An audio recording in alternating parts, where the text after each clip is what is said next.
with life tonight.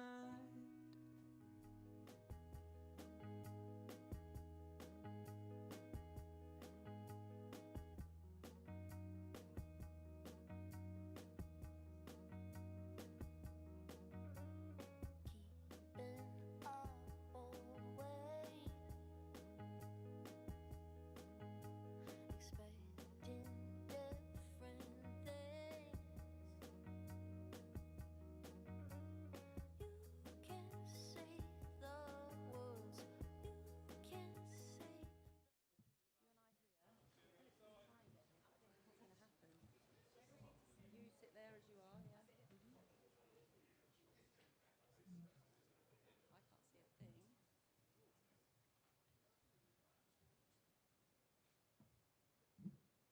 This is not somewhere that I'm used to standing, so I'm going to do all the squinting and arms up.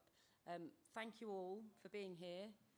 It's brilliant to see people in the room, and it's brilliant to have such a cool room, so thank you all for turning up today. Are we good to go over there? Okay. Thank you all again for turning up, and thank you for coming to the launch of Independent Venue Community, a project that we've been building for a number of years through Independent Venue Week, and it's by the skin of our teeth that we're making this possible today. So I'm very grateful to the speakers that have managed to get here, and we send our best wishes to those that couldn't. When we launched Independent Venue Week back in 2013, our idea was to celebrate all the brilliant small venues around the UK and the people that own and work in them year-round. The idea was to put on 7 days of brilliant and inspiring live shows in partnership with local and independent venues, artists, promoters, labels and others that remind people why these spaces are so important. The aim was to set the scene for the rest of the year and encourage people to go out to gigs more often and support their local independent venue, which is also invariably an independently, locally owned business. That was nearly 10 years ago, and with the support of some brilliant partners like Arts Council England, BBC Six Music, C Tickets and others, as well as some amazing artist ambassadors, we've ended up bringing together hundreds of venues around the country for the biggest celebration of our community. It's incredibly powerful and incredibly important. However, as everyone in this room and those watching from around the country understands, these spaces can play a far deeper role. They are part of the fabric of their local community. They provide an access point for culture and self-expression, and they provide opportunities. Very early on in our journey, the potential and power of independent venues to positively impact the lives of their communities became stronger and stronger. It increasingly felt like something we should explore in more depth. One of the most significant inspirations for independent venue community is actually represented in this room today. The Warren Young People's Project in Hull, thanks to CEO JJ, who is here today. The Warren is an incredible place run by young people for young people. Nothing happens in the Warren without the say-so of those young people. In fact, any decision has to be approved by the Thing. The Thing is the name for the committee governing the running of the place. That's correct, isn't it, JJ? You'll hear more from JJ shortly. The closer we looked around the UK, the more examples we found and continue to find of small venues being really innovative, looking beyond their core music programming and reaching out to different demographics in their community and inviting them to shape and curate events.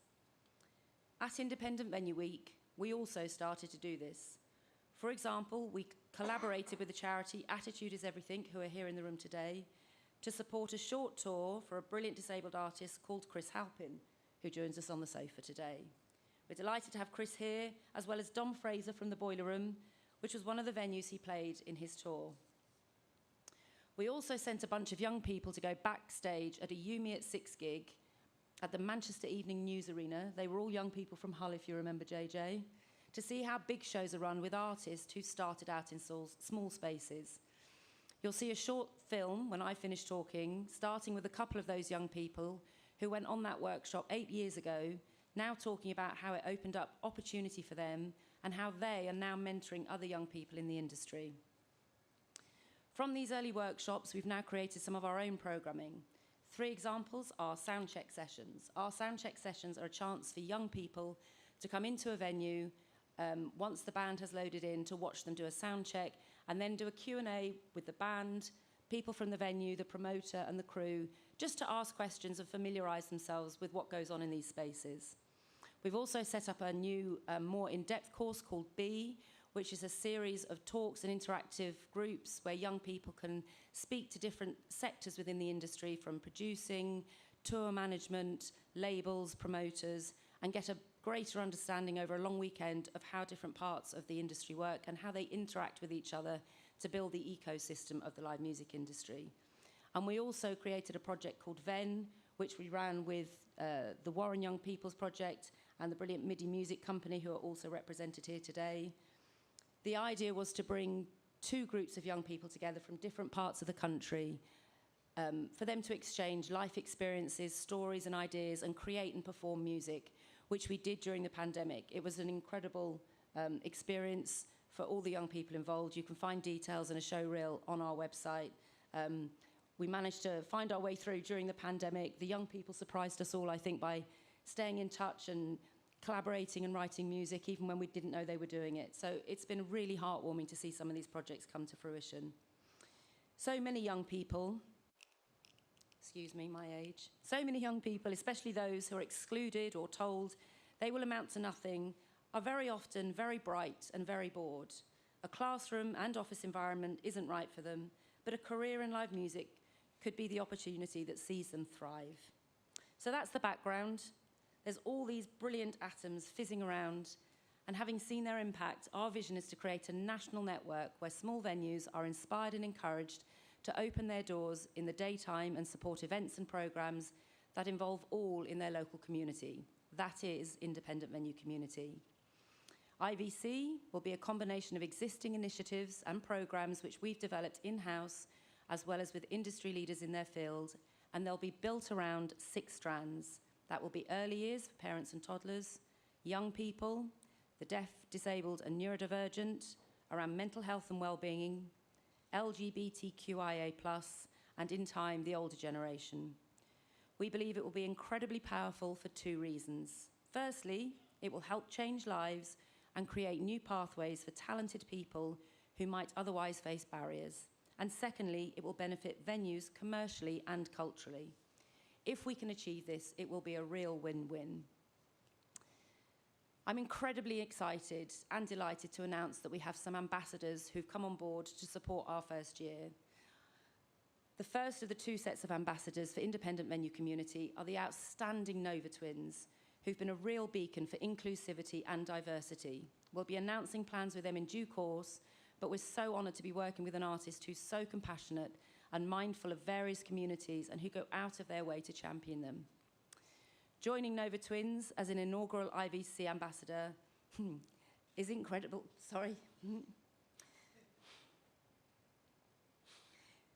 is incredible gig goer and painter, Big Jeff, who's much more courageous than I am, who's become a huge part of the IVW and IVC family. As you may know, Jeff was recently injured at home, but has sent a very special message for us to share today. Hi, the Independent Venue Week community. Sorry I can't be at the launch event. Obviously, as some of you may well know, I had a really bad accident, and I've, been in a burns unit for the past 30-something days, and yeah, I just wanted to send lots of love out to everyone out there, really, and I hope to get to see you all soon. Do you want to say anything about how music has shaped your world? Well, loads of people know how music shapes my world. Music, I'm crying with despair because I'm missing shows. Yeah. I'm finding it really difficult because I'm missing festival gigs. Yeah. Music shaped my world in the sense of it gave me guidance, and it gave me a sense of purpose.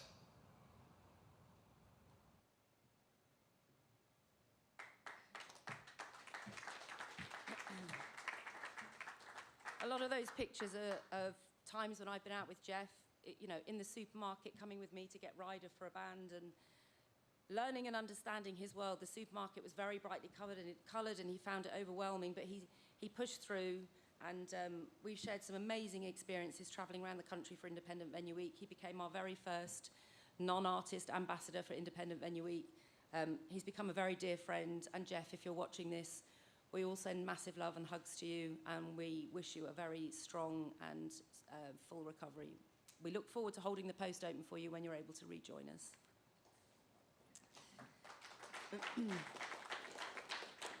This project is so all-encompassing that we can't hope to encapsulate everything we're doing in this launch.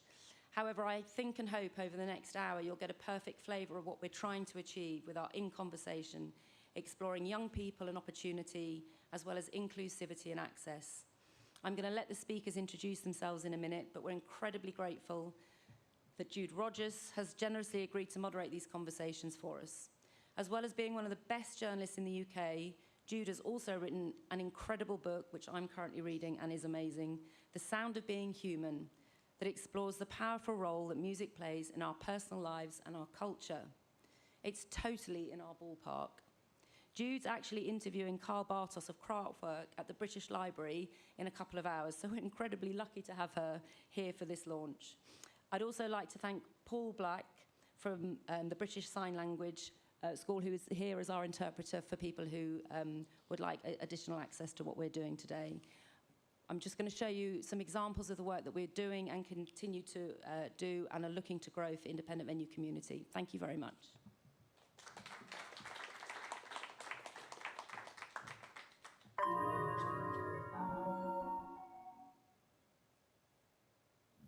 Maybe none of it ever would have happened if it weren't for these opportunities at the Warren, and the Independent Venue Week opportunities being, key opportunities for me. 15. If you took a 15-year-old, 16-year-old just leaving school to something like what the Independent Venue Week took us to, not only would it blow their minds because they were like 15, 16, and it's just like, what an amazing opportunity, but I think it will really open their career.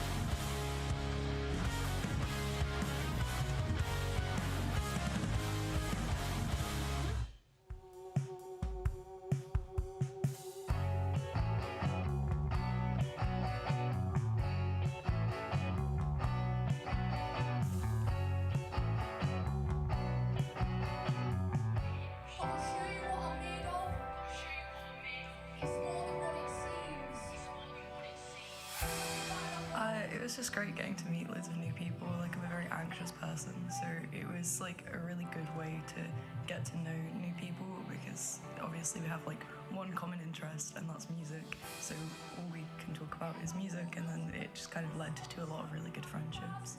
The Warren got involved with the Venn project because we know, because we've been around for 40 years, that whenever you bring young people together in a creative space, amazing things can happen.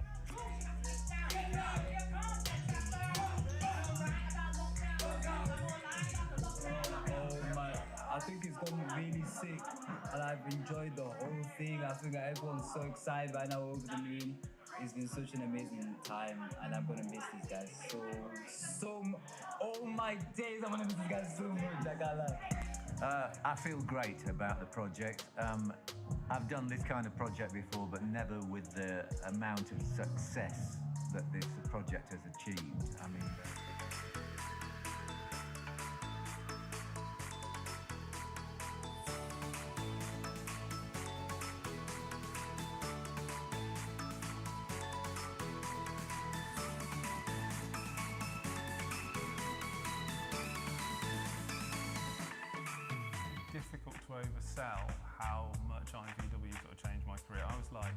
pre like all this, like I was, you know, playing to 4 people and a dog, you know, with my feelings in A minor. Like I wasn't doing anything, and then the gloves thing happened, and I was like, okay, I've got the gloves now. What do I do with it? And then I met Attitude Is Everything, who introduced me to you, and it was like this idea of a tour that's, you know, headlined by a disabled artist.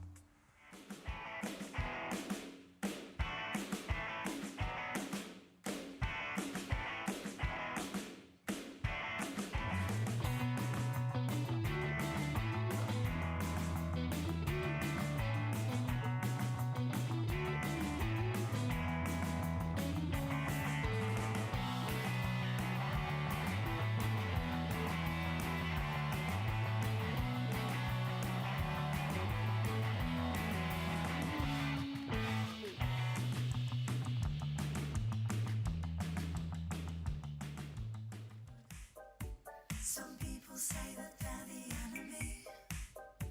How will we ever live in harmony? Can't compete with machine talk. Can't compete with machine talk.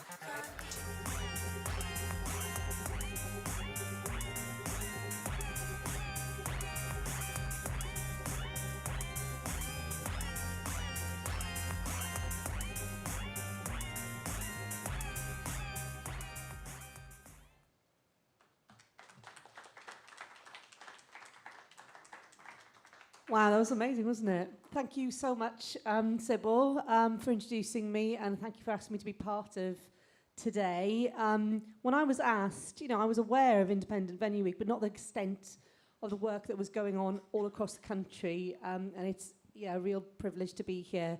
So today I'm going to be talking to JJ, Dom and Chris to give a little bit more of a flavour of some of the details of their lives. Obviously, we've seen the two gentlemen already in their fantastic video appearances here. But I think it's good to start with an example of a project that has worked well, but also go back to how these projects start, you know, to help people who may be looking to this week, to the community, to get a sense of how can we take on lessons from that. So, JJ, if I can start with you, how did the Warren Project start? You know, we've seen what it's doing and what it's done, but how did it come into being? The Warren started almost 40 years ago. It's our 40th birthday next year, and it was established in response to, you know, ironically, high levels of youth unemployment, post-industrial decline, the end of a lot of traditional industries, you know, in the very early 1980s. So, and it very within a year of being established, it became an independent charity, but it was unique in the sense that it has a board of trustees of the great and the good that, you know, any reputable charity should have. But they took the radical decision of devolving all their decision-making powers, except for safeguarding and ring-fence funding, to stop them blowing it in one go. But to devolve all those decision-making powers to young people through an internal bi-weekly parliament called The Thing, which is named after the old Nordic parliament, because it was deemed to be the most sort of equitable governing chamber that they could find. You know, nothing else really stood up to scrutiny, as you could see anytime you watch Prime Minister's Questions. You know, here. Yeah, so that's how it came about, and it was in response to it. We are a needs-led organisation, so whatever young people want, I have to facilitate, find the funding for, but all of the ideas come from their needs, and often they generate responses, come up with ideas to address those needs, which are myriad, unfortunately, and we work with large numbers of young people, even in the last year, despite, you know, some lockdown issues still last year. We worked with about 800 young people, and they visit the Warren a total of over 14,000 times in that year. So it's a busy building with lots of different services. Just looking at your website at the moment, you just, you know, blew me away, the range of things you're doing. Young people doing walking routes of Hull. There were the photography projects, Know Your Flow, the period videos, which I would have very much enjoyed to get when I was a teenage girl. You know, there's just all these things that are you know, kind of great ideas individually, but doing them all together at the same time, you know, kind of sustaining that and keeping that going. How does that work? You know, you must have a very dedicated team of people. Yeah, I've got a really fantastic, I'm surrounded by a fantastic staff team of about almost 29 people, soon to be 29 people, who are, you know, counselling therapists, complementary therapists, studio production people, employment support, domestic violence workers, different support groups for marginalised groups such as young trans young people aged 11 to 15, and then for groups for older young people up to the age of 25. We provide, we have a digital hub called The Curve. We have an amazing food project called Scran.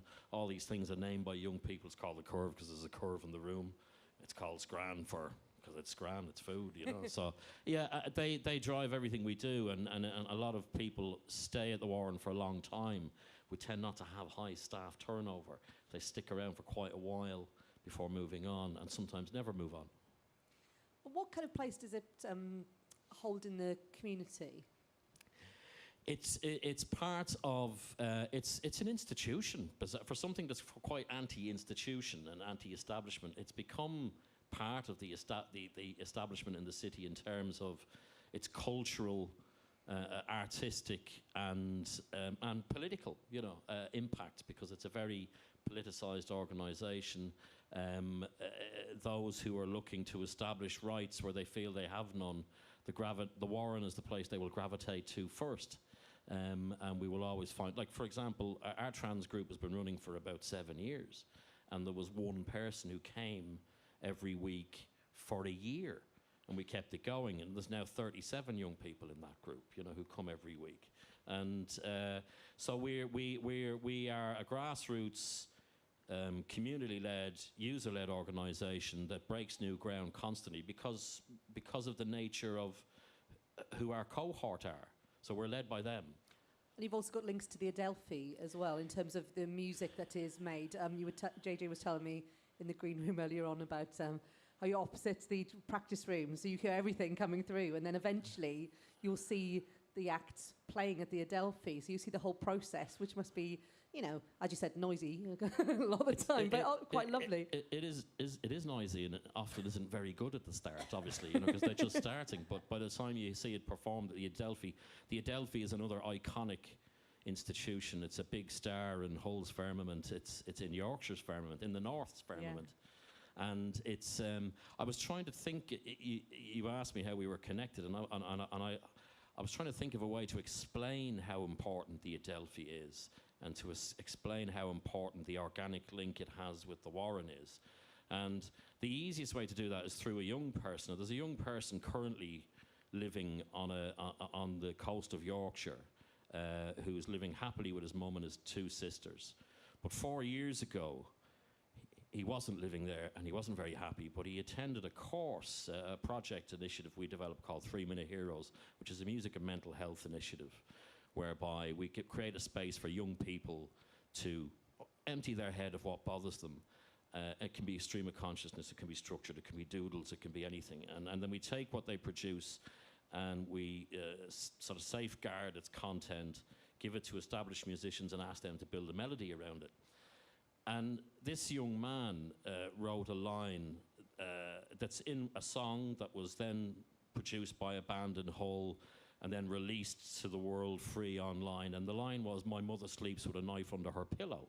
And he was living in an extreme domestic violence scenario. The school didn't know, the wider family didn't know, the police didn't know, nobody knew. And the only means he had of expressing where that issue was through this project. But all the people who developed that project, all the people who had become mental health therapists, had all come from music and creative backgrounds, predominantly music backgrounds, and they had all cut their teeth at the Adelphi. You know, so if the Adelphi hadn't been there, this kid who's now living happily, he's just finished his GCSEs, who knows where he'd be? Who'd know where his mother would be? And it's these deep connections that we have through creative outputs, through a sense of community, through a sense of being obligated to that community to provide them an outlet that keeps people safe. Yeah. And aside from the music, aside from the production skills, aside from all of these fantastic things that, you know, have been explained through these films, it's all these additional things. And we need our economic leaders to understand, wake up and understand that this isn't just putting on a gig, it's so much more than that, you know. Absolutely, and it's given young people the space and the freedom and the creativity that might unlock things within them. Let's move on to you, Dom. So you look after, well, you run another venue. Tell us about Boiler Room. Hi. So yes, the Boiler Room is music and art space in Guildford that we set up 16 years ago, and throughout that time we have 300 capacity space, but we have had a lot of community engagement and a lot of the work that we've done with local groups and also within our own sort of crew and team that work there as well. So we have everything from sort of drink and draw nights to Fruit Bowl, which is our queer night, to the project, which is a youth development program. So so throughout those 16 years, we've had some great projects develop, and also, again, just echoing what JJ was saying, it's that sense of community that you know, our teams that have come through the venue over the last 16 years you become like a big extended family. And wherever they go or whatever they do, if they continue working in the industry or go on to something else, it's really nice to have that connection all together. Now, obviously, JJ's talking about an institution that's been there for 40 years, since the first sort of wave of regeneration in towns and in that kind of interest in the government, so to speak, in those areas. So Boiler Room's been there since 2005. Obviously, the last couple of years have been very difficult for lots of venues, maybe beyond that for other reasons of funding possibilities. You know, things have been tough as well for you. How have you approached those challenges and negotiated them? Because it's not, you know, you don't become a millionaire, you know, to set up a venue, do you? You know, No. you're not doing it for the money. You're doing it for something much deeper, as you say. But how do you negotiate and navigate those challenges? I think I realised a long time ago, actually what we do in venues like the Boiler Room is we're kind of like youth services. So we're providing a service that sometimes local authority might be struggling to provide, but a lot of the time we're doing it as a commercial entity without public funding. And it's quite a balance. We're only a team of 3 full-timers, so a different structure as well. So I think what I've realised is with everything that happened with the pandemic, we were really lucky that we got Arts Council funding, we got the Continuity Fund, and the Emergency Fund as well. That actually, what we can achieve if that funding is there is to really develop programmes, to really develop artists as well, and what we do within the venue and you know, further afield. At the Boiler Room in October, we launched something called New House Art Space, and that's on a separate site in the town, and it's a gallery with an art gallery art space with like 20 studios above it. And so since launching that, because I had time, you know, we've put on exhibitions for International Women's Day, for Pride, and that's predominantly run by various different crew members from the Boiler Room who wanted to kind of have a place that their visual art could also be displayed, and doing workshops and things. So I just think it would be great, unfortunately it's taken a pandemic for spaces like ours who aren't charities to be able to really get that funding. And I would love for someone to do an audit with what venues have done with that funding, as well as surviving. We've actually been able to actually evolve and progress. It sounds like, you know, inclusivity and access are just, you know, are thought of first of all as well. You know, they're not afterthoughts. You know, let's put in something in the programme that might help people who, you know, might have additional needs. But it sounds like that's there from the ground level with you, the work that you do, and with JJ with the Warren. Yeah, very much so. We and I don't think it's necessarily a premeditated thing. It's something that is within us as venue owners or people that work in venues. Is that you want to create a space that maybe you didn't have when you were younger, and that was very much probably for me. I wasn't into clubbing and things like that, but I never really quite found the place that I belong, and that's the story I hear a lot at the venue. Is like it's a great space to just be able to be me in, and a safe space. And I think that just is paramount, really, and it's something that is so important to us and our crew, and we maintain that in the venue. Sybil and I were talking earlier on about the importance of physical spaces, real spaces for young people to meet and mix and have spontaneous encounters that aren't driven by algorithms or or kind of things that are outside our control. Really, that's obviously important. I was wondering before I want to talk to Chris. Chris has seen I want to kind of got all the experience and brilliant stories. But I wanted to ask you, Sybil, before we move on to Chris, about that element of, it's so easy for, certain newspapers to, say young people today, all they're doing is, shouting at each other online, when it's actually, older people shouting at each other online more, in Parliament and otherwise, yes. It's a challenge now, though, after the COVID as well.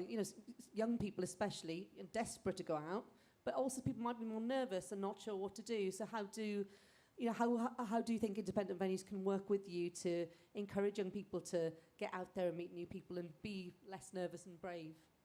I think it's going to take time. I think when lockdown happened, people were there was a sense of shock that we were limited by what we could do. And as everyone was desperate for things to open up, but as things did open up, there was a sense of trepidation because we'd spent time not doing the things that we were used to, that used to fuel us and fulfill us and make us happy. And a lot of people have been waiting for the opportunity to go back out. And when it's come around, for numerous reasons, some which they can't even fathom themselves, they've not felt able to go back and return to the going outness that they had before, to the level or the frequency. And I think for years to come, we'll be looking back at this period and trying to understand the impact it's had on various people in various ways. But I think for us, the team that I work with here, my colleagues, what we all believe in, and the people that are here on stage and the people that haven't been able to make it today, the venue community, the promoter community, and the partner organisations that we work with, everybody recognises the power of music to have an impact on people's lives. It is universal. And where people find that music, where they can express themselves away from home, away from school, is in a venue. And if you're a person that wants to find a new path and you don't know anybody in the music industry, the easiest door to open is that of a venue. Anybody can go to a venue at any time. And, for Big Jeff, it's a shame that he can't tell his story himself because he tells it so well, but for his learning disabilities and his anxiety, if a new venue opened somewhere in Bristol, Jeff would walk there during the day, map out his route so he knew exactly where he was going, come home and then walk there that night. And he would go to parts of Bristol that he'd never been to before, that he was anxious about going to. He'd go into a venue on his own, didn't really want to speak to people, and he would take himself out of his comfort zone. That's the courage I was talking about earlier, because the need to be part of a live music scene was so important to him. And I think for people from all walks of life with all different challenges, being in a space where creativity is allowed to thrive and you can see people be themselves and perform is a place where it feels probably that they might be able to do the same. They might not know what they want to do, and they might not yet understand what it is they're there for, and they might be somebody that has no ability or willingness to be on stage and perform.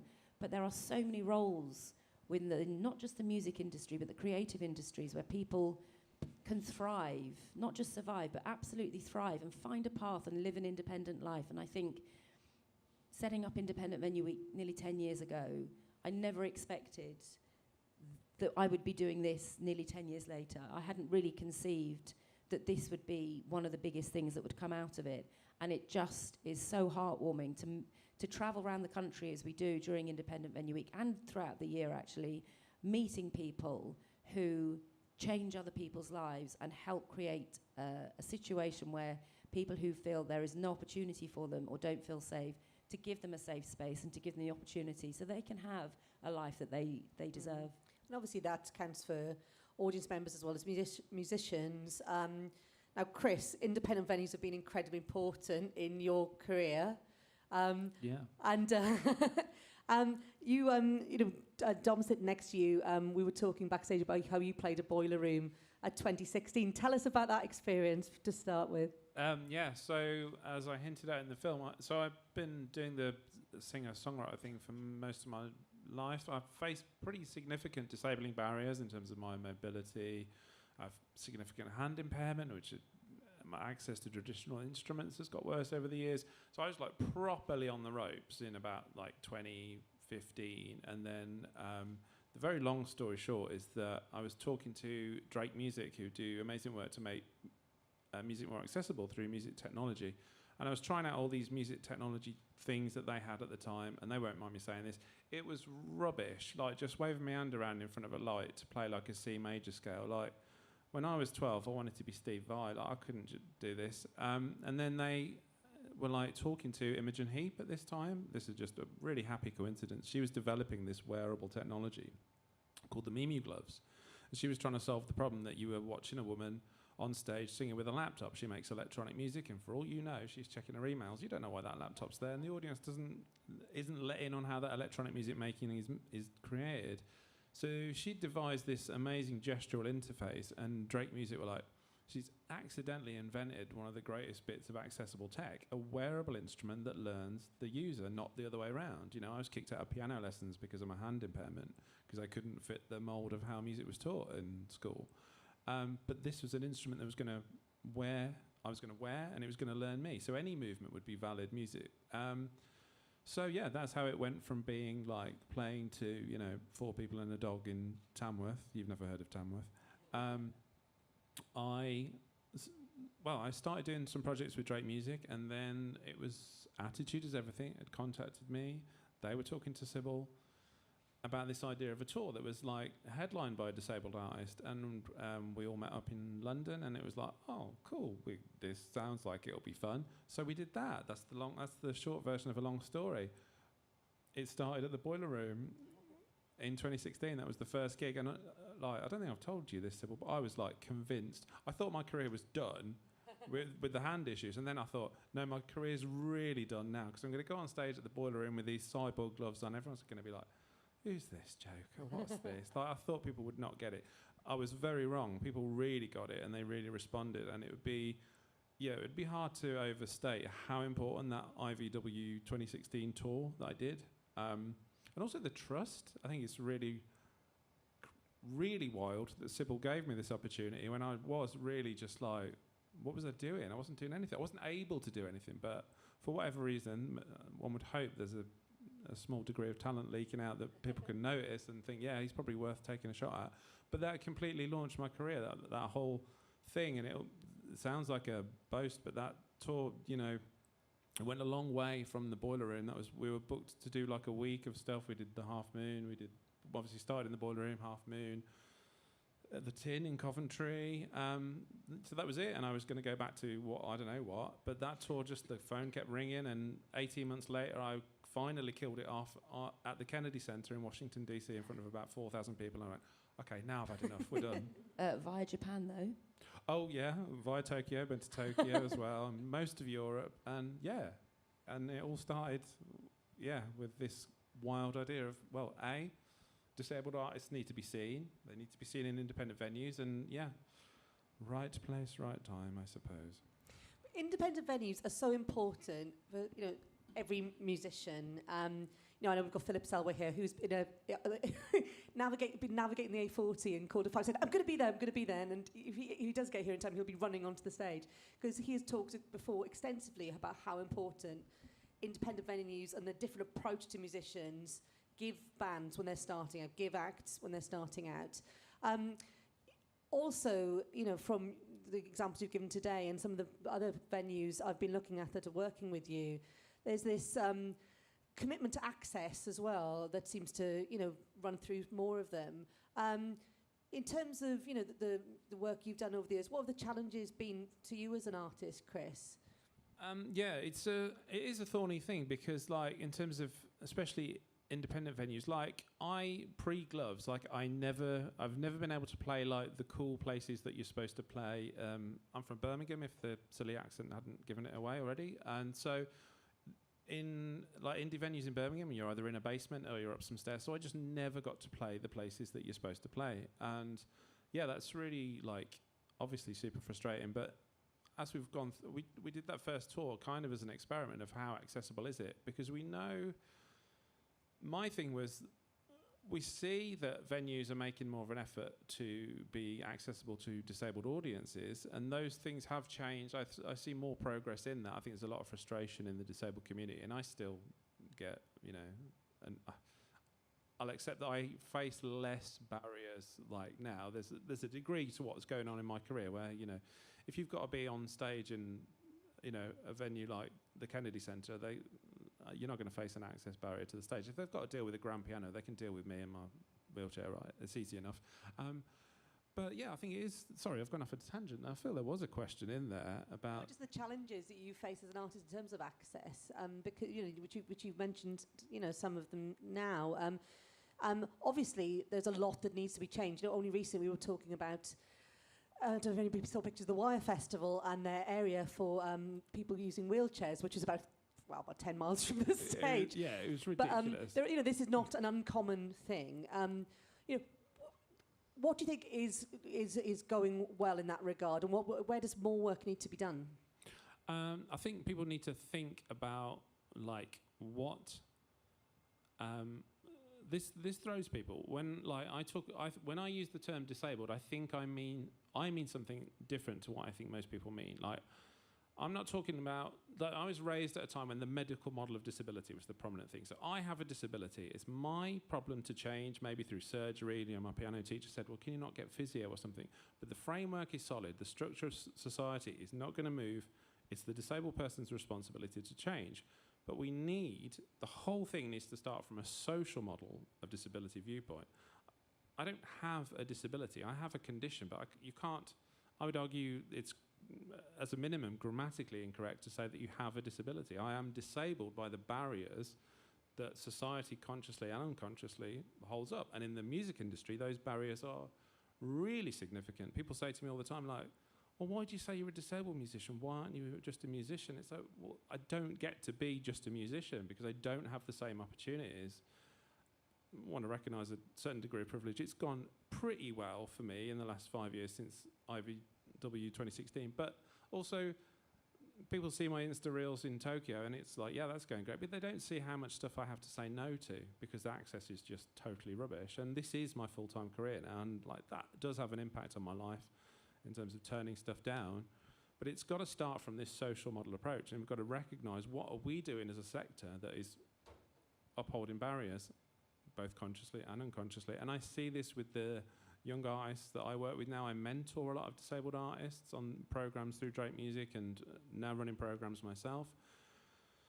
And unfortunately, I do hear the same stories and I do see that it isn't changing. But there is obviously a willingness in the sector and people want to change. But we need to think about not only in terms of what the audiences need, but audiences need to see disabled artists. It's so powerful for people to see a disabled artist. And I always like to remember that all the success and all the things that have happened for me in those 5 years, it's not really about me. I'm just I'm the thing that's happening in the middle that people can then talk about, and it's what people see reflected in the work that I'm doing that matters, and that's why I think disability is really, really vital to the sector. We haven't yet achieved an even balance in terms of disability being recognised as a identity issue and an equality issue. It's still just kind of a access level, we'll buy a ramp. That's painting a gloomy picture, but I guess that is where it's at. In terms of the independent venue community work now and what is planned, I wanted to ask you, Chris, how optimistic you are that network building and sharing knowledge will, you know, change things, you know, kind of... Yeah, I am optimistic. Yeah. We're doing it right now, aren't we? Yeah, And yeah, this is the start of it, exactly. Tell us more about the plan, you know, that knowledge sharing. What do you hope to achieve with it, Sybil? Well, there's a few things that are happening, and we're currently discussing with Chris a follow-up tour for Independent Venue Week's 10th anniversary, Monday the 30th of January to Sunday the 5th of February 2023. So we're going to revisit that tour and get you back out. We're going to sit down and plan that together. We've got a couple of other initiatives that we're working with different partners. Attitude is Everything is in the room, and they've been a long-standing partner of ours. That's how we met Chris. And this year, Rich Legate, we worked with him, and he launched an initiative called Just Ask, a very simple but, oh my goodness, very effective model. And actually, when I tell you about it, you'll go, well, why wasn't this being done anyway? And it follows the premise that when you're booking an artist for a show, just ask if any of the artist party or the crew have any additional access needs. Not, I won't swear, but not effing rocket science, right? It's just such a simple thing. And he's been doing these online training courses with us. We've been doing them online because we've not been able to get back into venues in the way that we wanted, but we will take them into venues. And the attendance has been so good, but I think we were planning to do 4 over about 9 months. We've done 1 a month. They've been really well attended. Every single person that's gone to the course is now making it part of their booking process to say, does anybody in the artist or crew party have access needs? And if so, what are they and how can we help? It seems really simple. So there's a lot of small things that we can do like that.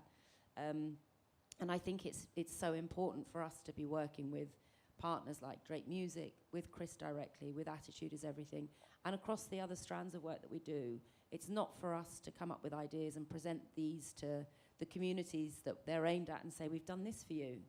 What we need to be doing, and what we are doing, is working with people in those communities and saying, what is it that you need? How can we help? How can we build and create something that we can then deliver within the venues so that you have a purpose and you've got a foot in the door? I want to ask all of you, as we're starting to come towards the conclusion here, what are you hoping to learn from this, you know, initiative? What would you most like to learn from independent venue community? What knowledge would you like to get from around the country? Just literally this week, reading about things that are going on, I almost want to have a list of all these places to go to as a music fan, and you know, knowing that there are all these different projects is, you know, such a great start. How about you, JJ? What are you hoping to learn from it? I think, I mean, when people come to the Warren, they always say, oh, this is an amazing place, that there should be one in every community. And I always say, well, actually, there shouldn't. You should have your version of it. And we know lots of stuff, but our commitment is to our immediate community. And what this initiative that Sybil has developed will enable us to do is share it.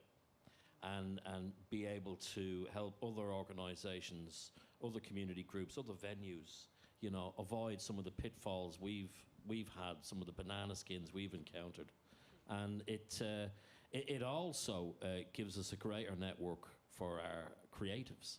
And I mean, for example, you know, the work I mentioned earlier, that's just one line, one young person, one artist.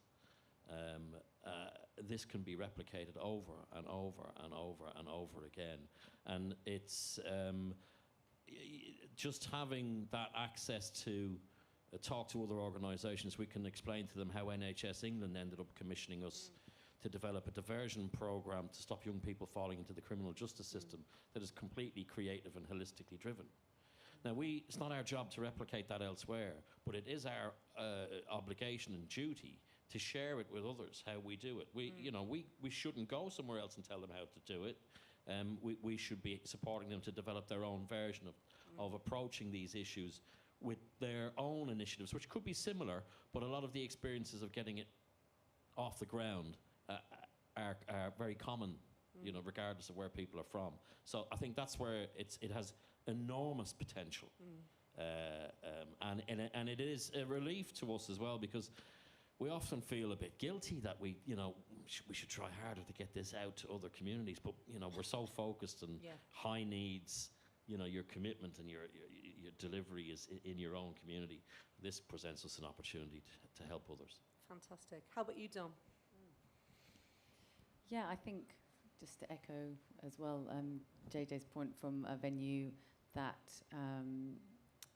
that does a lot of work to have a framework that IVC will provide. So I'm really interested in sort of the early years, the young people, and kind of how it's been separated and how we can kind of plug in what we do into that. So, you know, as we said about the kind of holistic development of young people who come to kind of our sound check sessions that exist, but they've never really been called anything. You know, they just happen, and now we can say, oh, they're sound check sessions. Or, you know, I'm very keen as well to see how the work with older people develop, because I think as someone that has a 96-year-old grandmother who loves singing when I see her, I think having people that come to the venue or work in venues, visiting people or working with older people would be amazing. And again, we might not necessarily always have the resources because we're so focused on our day-to-day,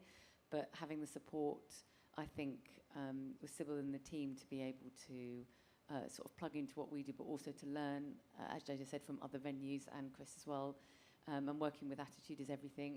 It sort of gives you a wider framework, and also feel that you're, you know, not necessarily alone, but that you're part of a bigger program.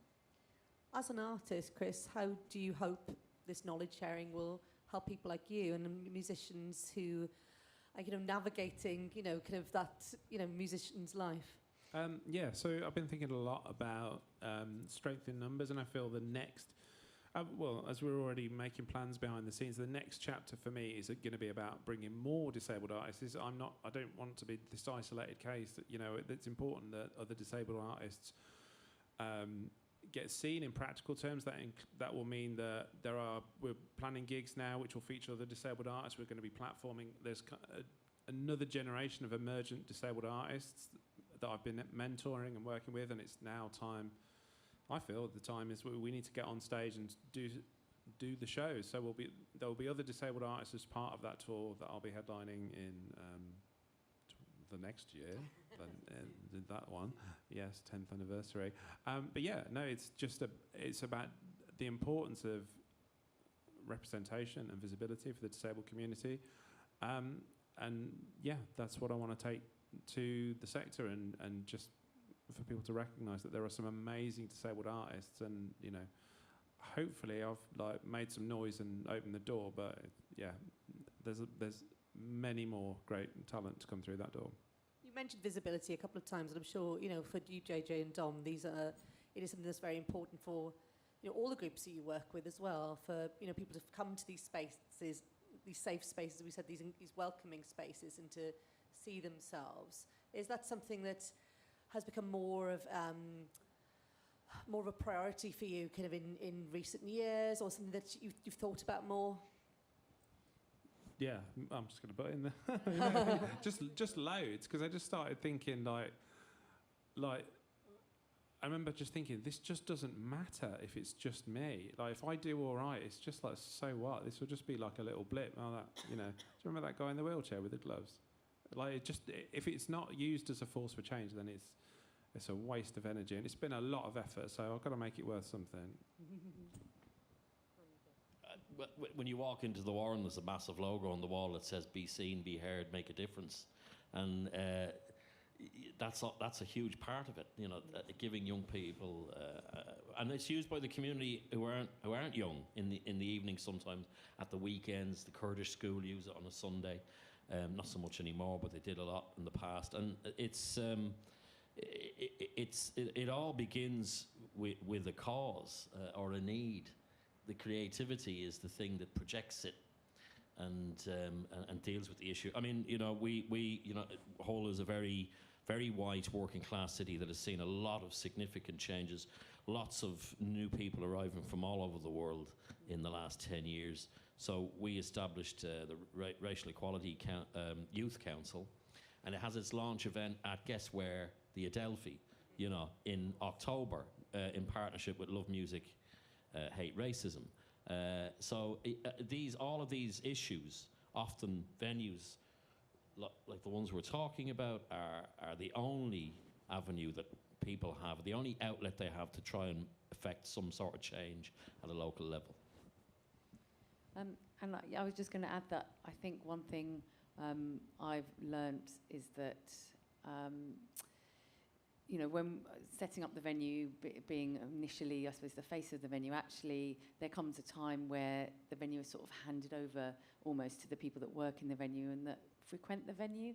And one of the things is that is great within our team is that every day is a school day. Like every day I'm learning from the people that come in the venue, the team. I think one thing that has changed a lot is language. Maybe having worked in music for 20 years, we didn't always have the language to be able to express how we were feeling. And actually now there's terminology, there's language, and there's people willing to educate other people. And that's, I think, one thing that grassroots music venues and indie venues are able to actually sort of be an open door for that. I think it's one of the reasons why we've set independent venue community up for this activity to take place in the venues. You've got all these amazing buildings around the country that very often don't open their doors till 4 o'clock in the afternoon for a sound check.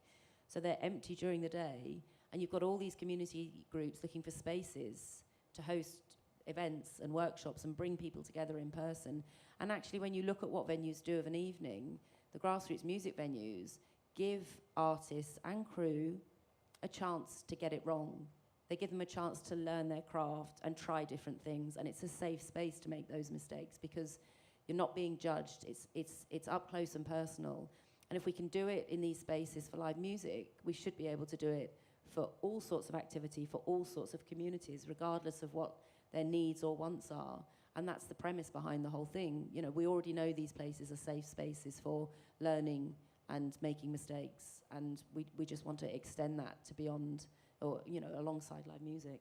Can you tell us a bit, Sybil, about how practically the knowledge sharing will work? So say I decide to set up, I'm not going to do this, but it does make you want to think about, where I live, there isn't a great community venue that could, but there is this building or whatever.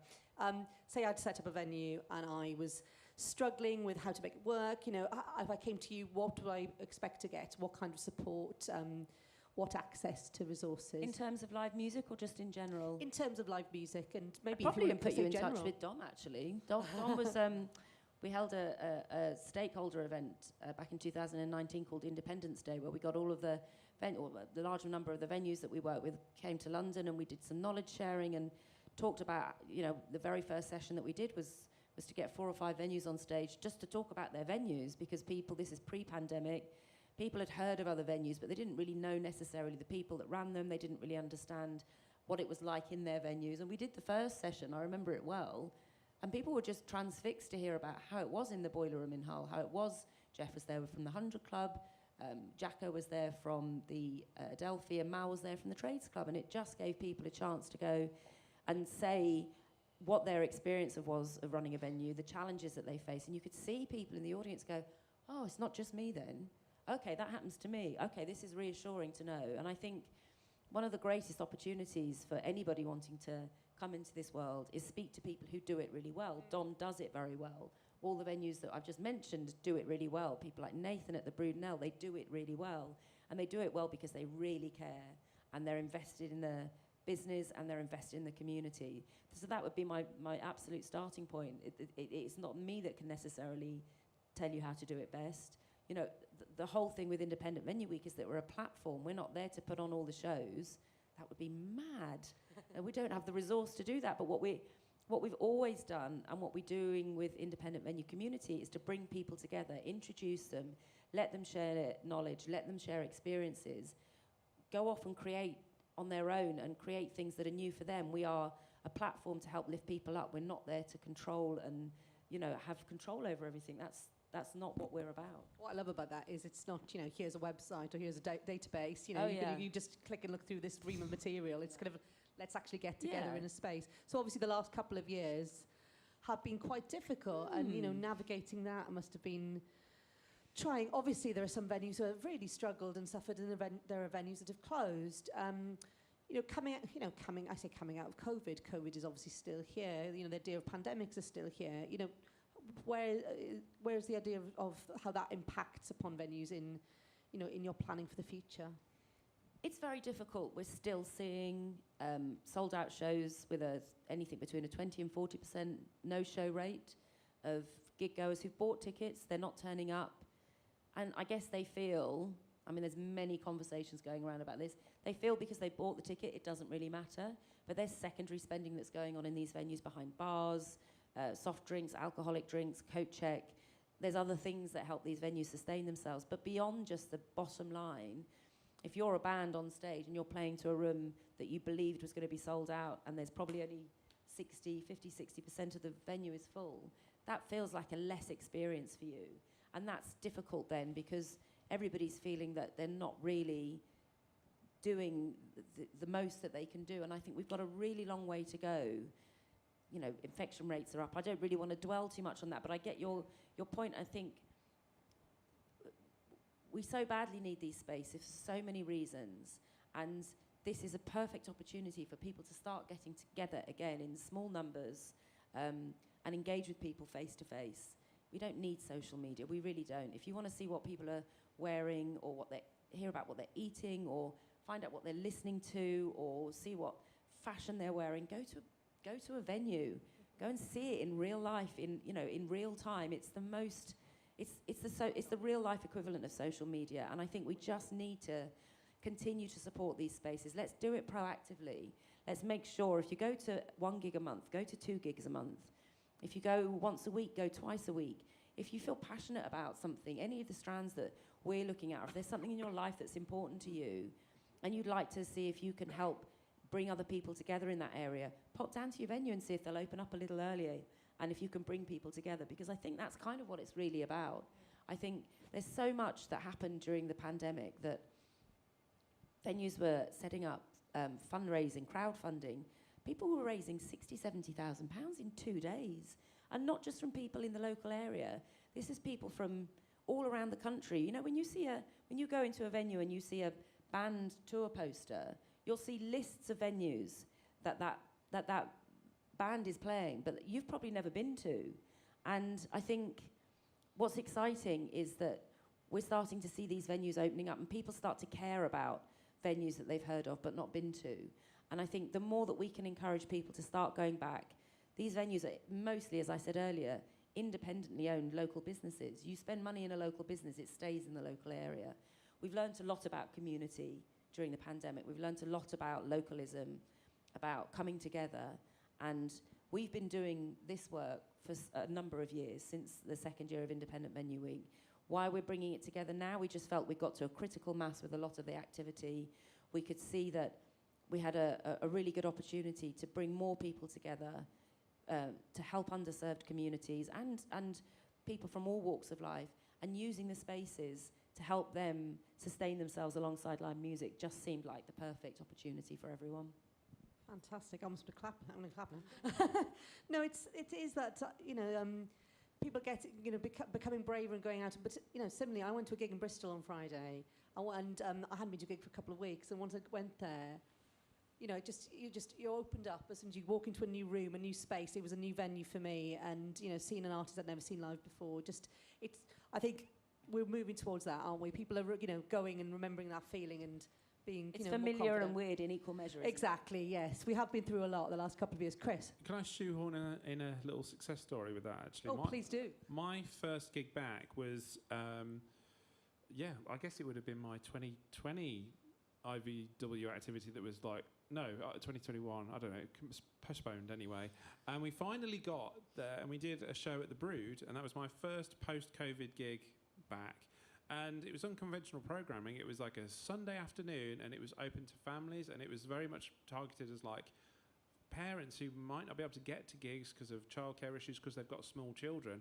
Bring the small children. Let's come see the Gloves. It'll be a great gig. And it was wild.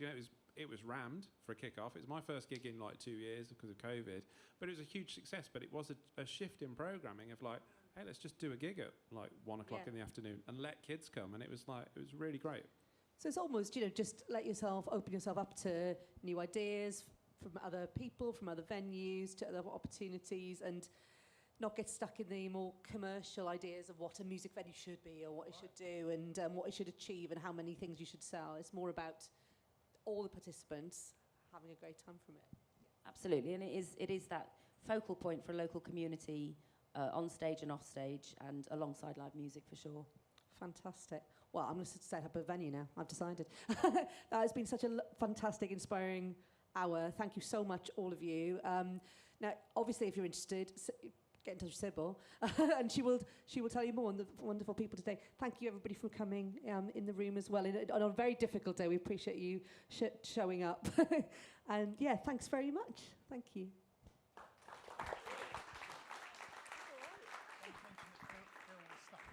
Oh, I'm sorry. You can see Philip's name. Well, you could see Philip's name was up on the. Do you want me to do it? I've got my. Here.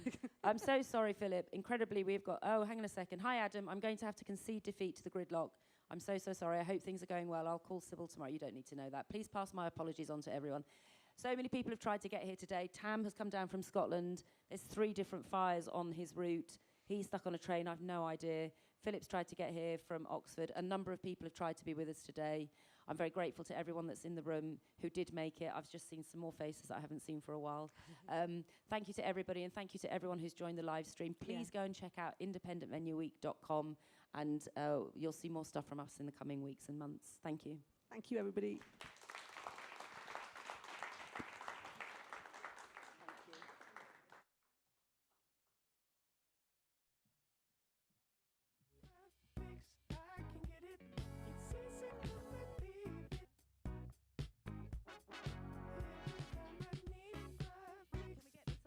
Excuse me. Hello. I feel like, oh, there we go. I felt a little bit like